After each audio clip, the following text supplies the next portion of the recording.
What's up, guys? This is kind of an impromptu revisited review, but this is not a D-Watch, but I figured I'd throw, before I do this review, I'm gonna watch the movie for John Carl Buechler. That is Friday the 13th Part 7. That is the beginning, the new blood.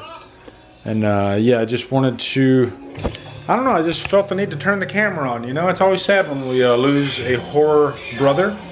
John Carl Buechler was definitely a horror brother, and we miss him terribly. So this review is dedicated to him. I'm actually making hamburger helper because it's delicious. Yeah, it's cooking right now, and I'm gonna watch this nice movie, Friday the 13th Part 7. Let's get this review started.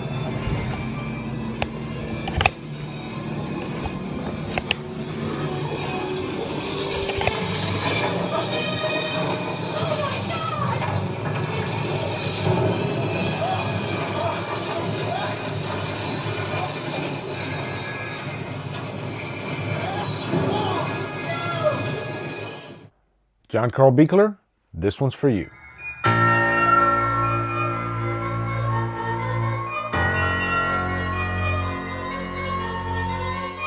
Friday the 13th, Part 7, The New Blood, stars Lar Park Lincoln, Kane Hodder, and is directed by John Carl Buechler.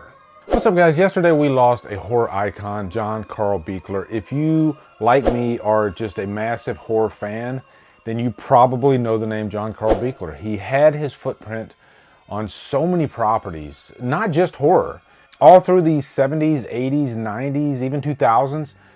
But, you know, most of his work is in like practical effects, and his work is exceptional. As you all know, I'm a huge Halloween 6 fan. The guy designed the Halloween 6 mask that we all know and love, which happens to be like my favorite mask of the franchise. But he also directed Troll, and he directed Friday the 13th, Part 7, The New Blood. Eventually, I had planned on doing a revisited series. I actually did Friday the 13th Revisited with Deborah Voorhees. I'll put a link here so you can check that out. And me and Deborah really just talked about the first Friday the 13th. It was a really cool experience. I was going to continue that series, and then unfortunately, John Carl Buechler died yesterday, and I wanted to do something special for him because he really is kind of like a horror idol to me. You know, he is somebody that I looked up to growing up. As a matter of fact, Friday the 13th Part 7 was the first Friday movie I saw in the theater, and I still remember that night vividly. I remember going to the theater and just the crowd really being into this movie, having such a blast with it. This isn't Shakespeare, you know, this is a fun Friday the 13th movie. And I think Part 7, which is a good like double feature with Part 6, because if you remember, Part 5 didn't have Jason. So Part 6, Jason is back in full form.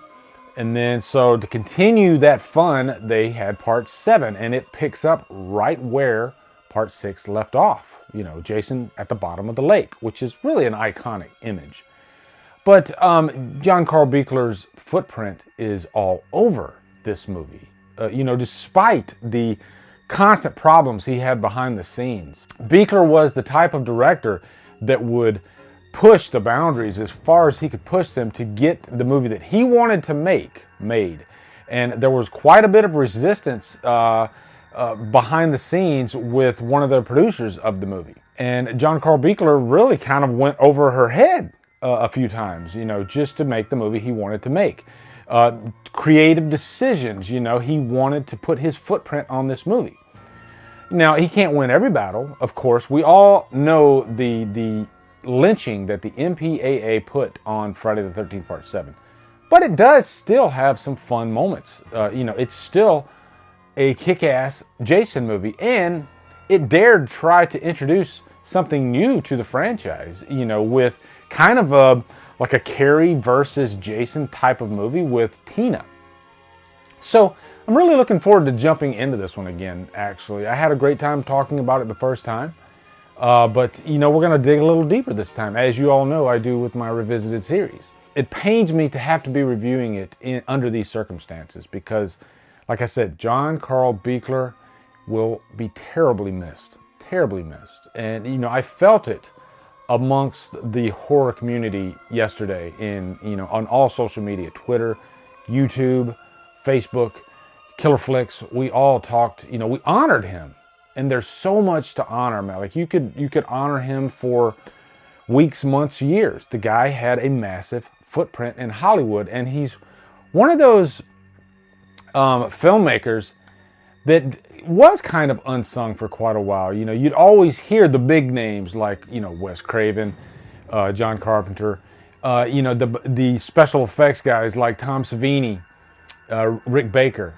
And John Carl Buechler often took a back seat, you know, and he wasn't the type of guy to say, hey, you know, give me my credit where my credit's due. No, he was a soldier and he worked behind the scenes most of the time, you know, putting out the best product he could. And so I wanted to make this review to honor him. Now, Friday the 13th Part 7 has a lot of those tropes from the previous Friday movies. It even starts off with a recap.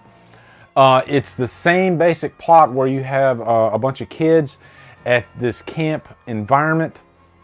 And actually, it's in more of just a house, a residential environment, than a camp environment. I don't even know if there's like even a lake besides the opening of the movie. Yeah, I guess there is a lake in the movie. That's right, because we do see Tina and her boyfriend at a lake in the movie. So I just watched this again last night and I've already forgotten things. You know, that's a product of my old age. But they add this new element of Tina, played by Lar Park Lincoln. She comes to this area. She was actually in a hospital, and she was under the care of this guy, Dr. Cruz. Oh boy, are we going to talk about Dr. Cruz. And so Dr. Cruz is trying to give her outpatient care, I guess, you know, away from the hospital. He thinks that'll be better for her, you know, get her in more of a, like a nature type of environment. Not true, Tina. The only reason that I'm here is to help you overcome the guilt that you have about your father's death. That's all. That's bullshit! Right away, you know, there's this tension there. There's these arguments because Tina's kind of an angry girl, you know, and I guess she would be with all this pressure on her. You know, her father died when she was young, and it was really kind of her fault.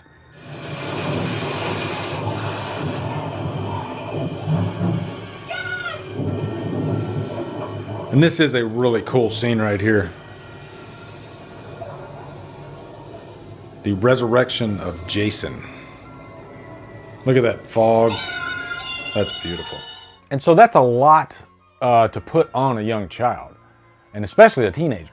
But meanwhile, Jason Voorhees is back. Of course, he is resurrected via Tina. She gets into this fight with Dr. Cruz, and then Jason comes out of the lake. And Kane Hodder, this is his first appearance as Jason Voorhees. I'm actually going to see Kane Hodder this Saturday. I'm going to Spooky Empire. If any of you are at Spooky Empire, I would love to meet you guys. But that's going to be really awesome just to meet Kane Hodder. I do have a signed mask by Kane Hodder right there. So I actually got that online. Actually, I purchased it. I wasn't there when he actually signed it. But let me just say, John Carl Buechler, the work that he put into Kane Hodder's Jason getup is arguably the best looking Jason of the whole franchise. I think most people would say, looks wise, this is what a Jason would look like that has been decayed underwater for, you know, 10 years. And this is kind of the carrying forward of the zombie Jason, because that really started with Jason Lives, but they really capitalize on that in this one. Say what you want about Kane Hodder. I know that some people don't like the guy as much because he does have a different take on the character, but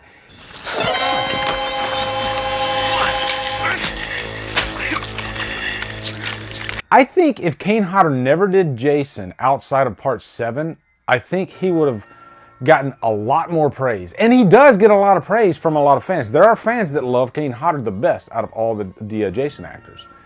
But I think his performance in Part 7 ranks right up there at the top with like Richard Brooker, with like Ted White. Ted White happens to be my favorite Jason, but Part 7 is probably one of the most memorable versions of Jason out there, bar none. Just to keep foot stomping how awesome Kane is in this movie. Just look at the way he walks in this, you know.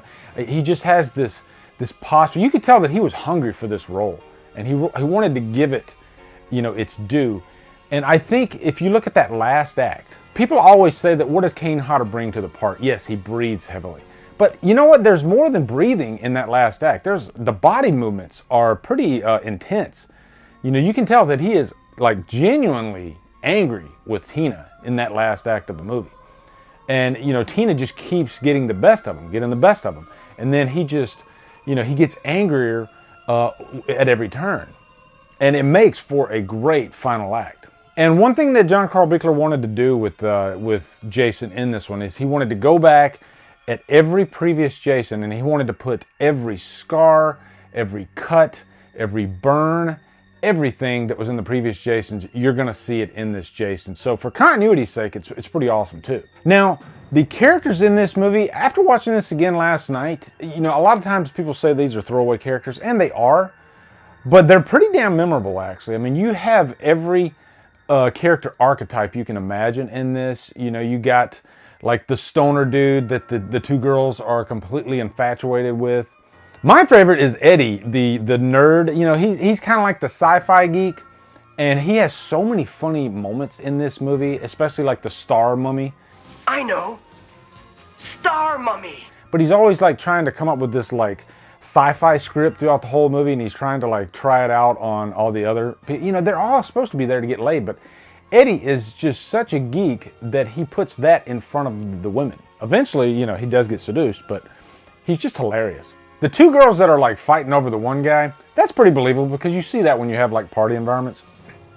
But it's really funny to me how the one girl, she gets upset, so she goes and gets all gussied up and everything. And like right after she gets gussied up, Jason kills her. It's like she did all that for nothing.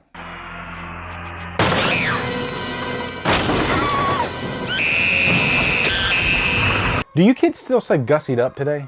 Or am I really showing my age?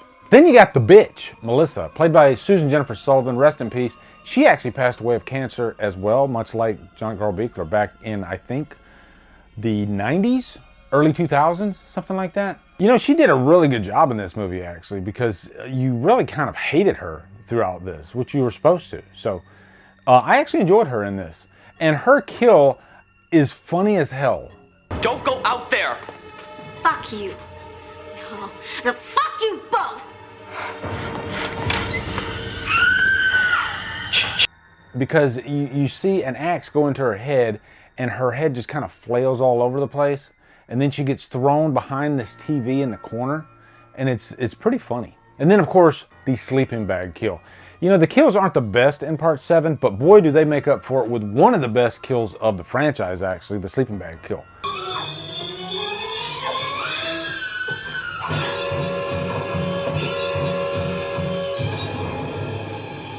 You know, you got this girl in this sleeping bag. Jason just killed her boyfriend, you know, because a big staple of the Friday franchise is making out in a tent. And so Jason comes and grabs the girl, drags her out, and slams her body up against a tree in a sleeping bag. And it's amazing.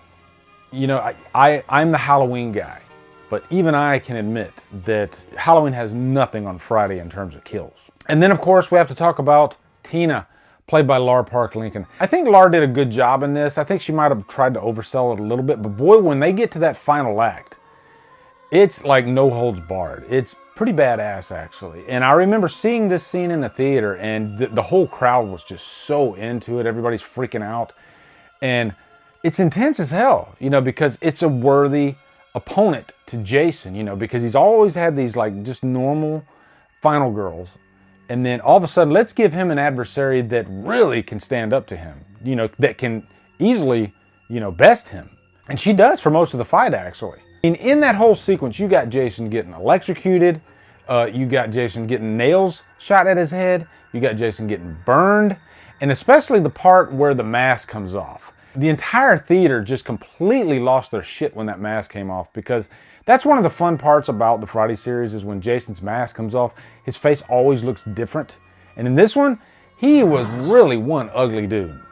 Like, this is the ugliest Jason has ever looked.